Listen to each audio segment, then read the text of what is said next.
upang mabigyan ng sapat na kaalaman ng pambansang pulisya pagdating sa oras ng sakuna na tatama sa bansa.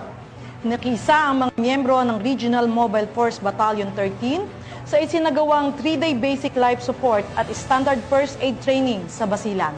Ang magandang balita ay mula kay Patrolwoman Leonora Gawang.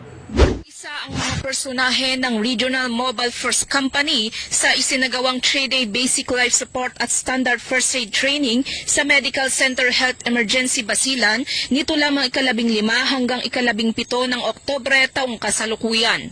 Naging matagumpay ang naturang aktibidad dahil sa pagtutulungan ng mga personahe ng RMFB 14B sa pamumuno ni Police Major Ferric J. Kumafay, Company Commander at Medical Center Health Emergency Staff na naging mga pangunahing tagapagturo.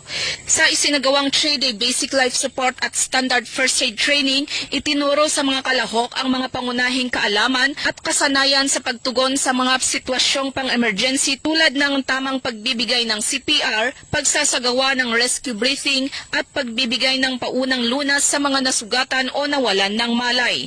Tinalakay rin ang wastong paggamit ng mga first aid equipment, tamang paraan ng paghawak sa mga biktima ng aksidente at ang kahalagahan ng mabilis ngunit maingat na aksyon sa oras ng sakuna. Layunin ng aktibidad na ito na mapahusay ang kakayahan ng mga tauhan sa pagtugon sa mga emerhensya at pagsasagawa ng mga hakbang sa pagliligtas ng buhay bilang bahagi ng kanilang pangako sa kaligtasan ng publiko at kahandaan sa sakuna.